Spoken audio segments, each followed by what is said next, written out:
Coucou! Waouh! Bonjour tout le monde. Donc ça fait un petit moment que je suis, pas revenue dans les vidéos, sur des sujets, voilà, un peu plus, français, et donc là, je reviens parce qu'il y a un projet qui m'intéresse et qui me touche grandement. En fait, j'ai rencontré très récemment, c'est juste hier, François Vibonne qui est ici. Bonjour François. Salut, hello, salut. Alors, avant qu'il se présente, vous savez déjà qu'il s'appelle François Bibonne, eh bien, j'aimerais partager avec vous une vidéo et vous allez comprendre peut-être tout de suite. Allez, allons-y. J'avais une relation très proche avec ma grand-mère, qui est mon seul grand-parent. Et quand elle s'est éteinte, j'ai eu cette idée de découvrir son pays, le Vietnam, à travers la musique classique.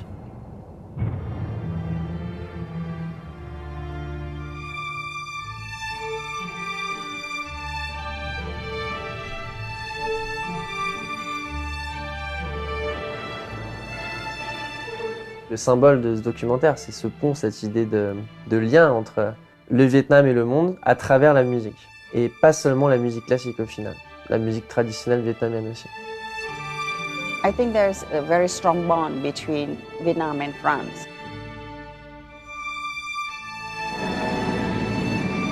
In the history, in difficult period time, Vietnam always comes stronger.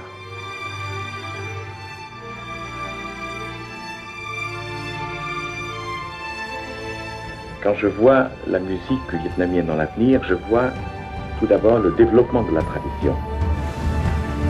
C'est la tradition repensée pour la société actuelle.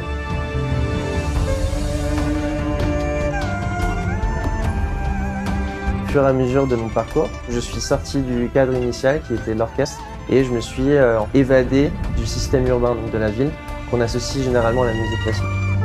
Je me suis rapproché du peuple, des campagnes. Et donc, ce projet de documentaire a pris sens et je suis parti au Vietnam pour découvrir mes racines.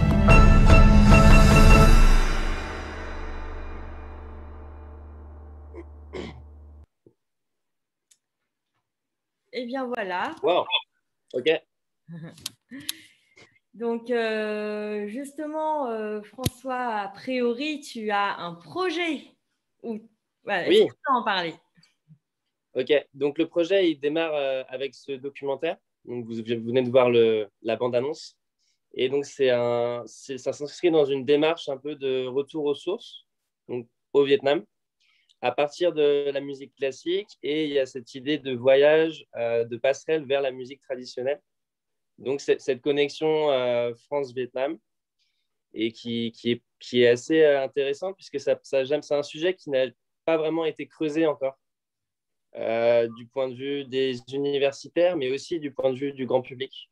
Donc voilà, donc il y a tout un travail de réflexion là-dessus. Et après, donc, le documentaire, après la sortie du documentaire, il y aura plein de projets, une suite, donc d'autres films, d'autres contenus pour développer cet univers. Et si ça peut amener des événements, des ouvrages, voilà. Donc c'est tout un univers que j'ai envie de créer avec ce premier produit. D'accord.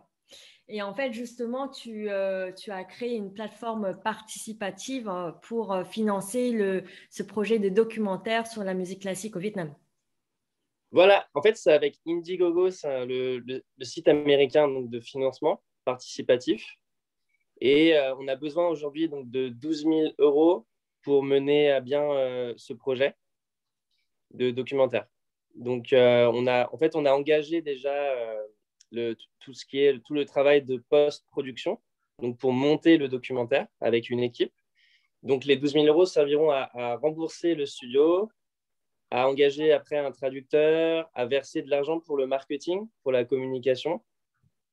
On a un site internet pour le film aussi, Studio Tiquan. Donc, on pourra le donner à la fin de la vidéo. Il y a les festivals. On va aussi s'inscrire à des festivals pour essayer d'avoir des prix, permettre de donner une grosse visibilité à ce premier film. Et donc, on a vraiment besoin de l'engagement de tout le monde. Là, il nous reste 4 jours pour voilà, atteindre l'objectif. Et surtout aussi, on est en partenariat avec une association. Donc la traduction en français, c'est, je crois, la mélodie verte, il me semble. C'est assez difficile à traduire. La mélodie verte, et c'est une asso qui plante des bambous, au nord du Vietnam avec l'aide de musiciens.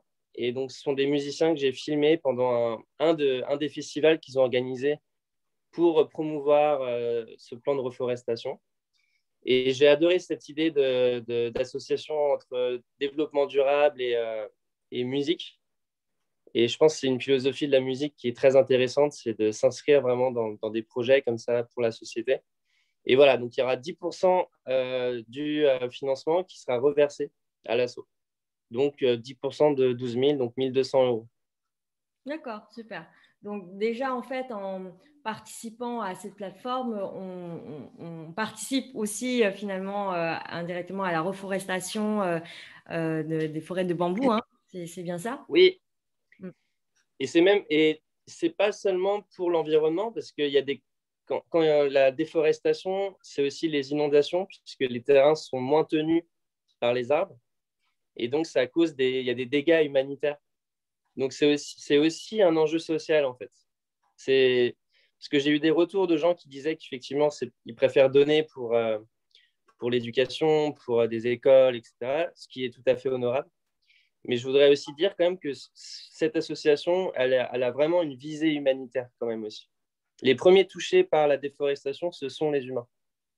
D'accord, bah oui, tout à fait. Mm. Et justement, qu'est-ce qu'il y a de particularité, de particulier avec la musique classique au Vietnam? Pourquoi ce documentaire sur la musique classique? Oui. Alors déjà, le Vietnam, c'est un pays qui est vraiment au carrefour des continents et qui a eu des histoires, des relations particulières avec tellement de pays. Donc nous, en tant que Français, on se sent souvent, comment dire, on pense qu'on a une relation unique avec le Vietnam, ce qui est vrai.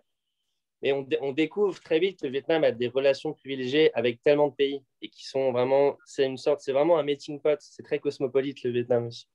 Et donc, il y a toute cette histoire culturelle qui dresse un paysage de la musique assez unique et donc qui est au croisement de la musique européenne et de la musique traditionnelle vietnamienne. Et donc, c'est cette association qui est assez intéressante, qui est très intéressante et que je veux mettre en lumière. Voilà. Donc, ça se ressent au niveau des compositions, du répertoire, au niveau des ensembles instrumentaux. Voilà. Donc, il y a tout cet univers-là que j'ai envie de montrer, mais de montrer au grand public, pas forcément avec un aspect trop pointu, trop musicologique, parce qu'après, on est perdu. C'est vraiment pour donner une envie, un désir d'en savoir plus après. Et je pense que ça va marcher. Voilà. C'est très intéressant. D'accord, super. Et en plus, tu disais que le Vietnam était assez actif en termes de musique classique en 2020, presque le seul. Ouais, en fait, il me semble que c'était le seul pays qui était actif au niveau vraiment des activités musicales, mais culturelles. Et puisqu'ils ils ont su contenir l'épidémie, ils ont fermé les frontières très tôt. Et au moindre cas de coronavirus, il y avait une fermeture des rues, etc. Donc, au final, il y avait 0 cas pendant une année et 0 décès. Donc, c'était incroyable. Et en contraste avec tout le reste de la planète, on avait l'impression qu'on était vraiment privilégié dans une sorte de bassin culturel, quoi, où tout se passait. Et ça, en fait, il y avait cette sensation qu'on était dans un laboratoire presque, où les jeunes essayaient de créer des projets, parce qu'il y avait énormément de jeunes Vietnamiens qui étaient revenus au Vietnam. Et donc, ils ont pu lancer leurs propres projets musicaux, essayer des choses. Et donc, je pense que vraiment, la temporalité, l'année 2020, ça a été au final vraiment un avantage pour moi. L'épidémie m'a rendu service en quelque sorte. Mm. Voilà. Tu étais au Vietnam à ce moment-là? Donc moi, je suis arrivé au Vietnam février 2020, fin février 2020. Okay. Et je suis revenu en France fin juin 2021. D'accord, ah, ok. Ouais. Et donc, pendant ce temps-là, tu as fait ton documentaire. Voilà, c'est ça. Donc, au départ, j'étais vraiment avec cette idée musique classique européenne, euh, pour, au niveau de l'orchestre, même, voilà. Donc, quand on pense musique classique, on pense à Mozart, Beethoven, etc. Donc, c'était ça. Je me disais, qu'est-ce que ça rend au Vietnam? Et donc, j'ai commencé à filmer l'orchestre à Hanoï. Et j'ai suivi l'orchestre pendant les répétitions, les concerts. Je suis allé à Ho Chi Minh City aussi, Saigon. Donc, j'ai rencontré l'autre orchestre. Et petit à petit, je me suis progressivement rapproché de la musique traditionnelle. Et c'est cette aventure, cette traversée musique classique européenne, musique traditionnelle vietnamienne qui est intéressante dans le documentaire. Il y a une évolution. Voilà. Et donc, en fait, on revient sur cette idée de retour aux sources, démarche retour aux sources. Bah justement, c'était aussi ta démarche au final, à travers ce documentaire. Voilà. Tout à fait. Ta grand-mère, elle était vietnamienne du Nord, justement. Voilà, ouais. Donc, du coup, ça t'a rapproché aussi aux sources, au Vietnam. C'est exactement ça. En fait, il y a tout le temps cette idée de source, de racine. Et même au début, c'est voilà, les racines de la musique classique européenne, d'où ça vient. Et après, voilà, donc c'est quelque chose qui revient. Ouais, c'est la thématique. D'accord. Et en fait, même quand on plante des bambous, voilà, c'est les racines aussi. C'est la terre, c'est voilà. Bien.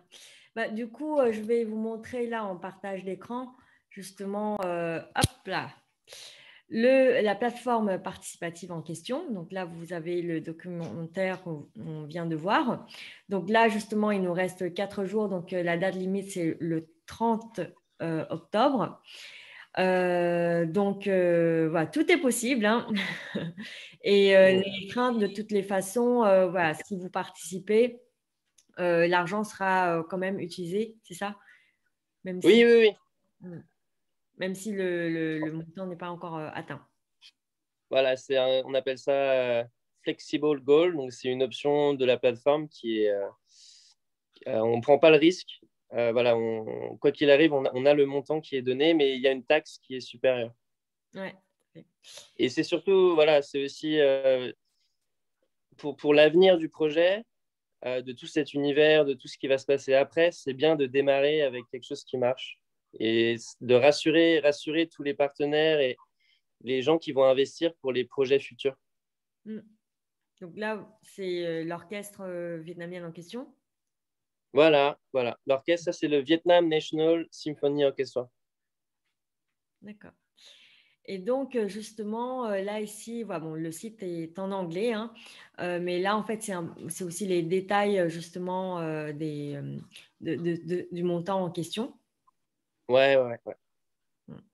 Donc, on a la partie post-production, donc c'est tout ce qui est montage, fignolage de la vidéo, Voilà. on a la traduction, le marketing, le copyright et aussi la participation au festival. Voilà. Et il y a eu un frais supplémentaire. On a payé un illustrateur vietnamien qui a fait une affiche magnifique.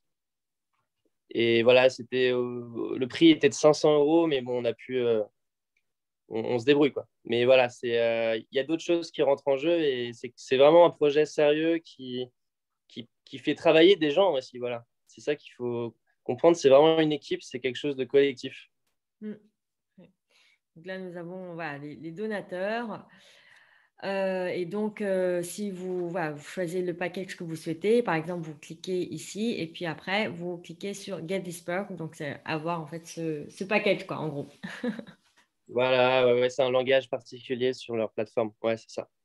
Ouais. Et du coup, la vidéo, en fait, elle sera disponible quand, comment? Est-ce qu'on peut la visionner? Alors, il y aura un lien privé qu'on enverra à tous les gens qui donnent, qui ont donné, qui donnent et qui donneront. On enverra un lien privé. Et donc, il y aura une date où ils pourront visionner. Donc, il y aura un mot de passe. Et pendant, par exemple, 48 heures, ils pourront visionner la vidéo. Et on ne pourra pas rendre publique la vidéo dès le départ parce que quand on s'inscrit à des festivals, il faut que ça reste exclusif. Et voilà. Donc, il n'y a pas de date exacte pour ce lien. mais on renseignera tous les donateurs. D'accord, donc tous les donateurs recevront ce lien-là pour justement visionner. Ils seront tenus au courant de toute l'avancée du projet et même s'ils veulent participer au projet futur, voilà, ils peuvent toujours proposer des idées ou même des actions. Donc, on est une équipe, il y a des gens au Vietnam, d'autres en France, et on va faire des événements, on va faire plein de choses. Donc, c'est vraiment là, c'est le début. Donc, c'est vraiment le moment pour être dans cette dynamique.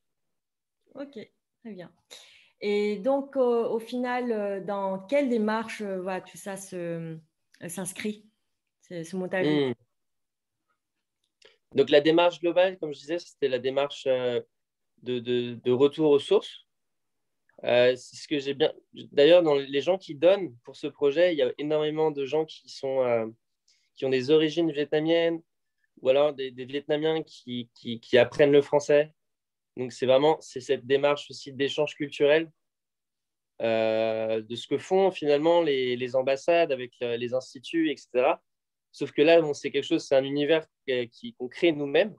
On ne suit pas quelque chose qui est déjà financé par l'État ou par des structures. Et donc, c'est vraiment cette idée de participer, de créer et de collaborer ensemble pour définir voilà, ce projet. Et moi, je suis vraiment ouvert à toute idée et toute. Voilà.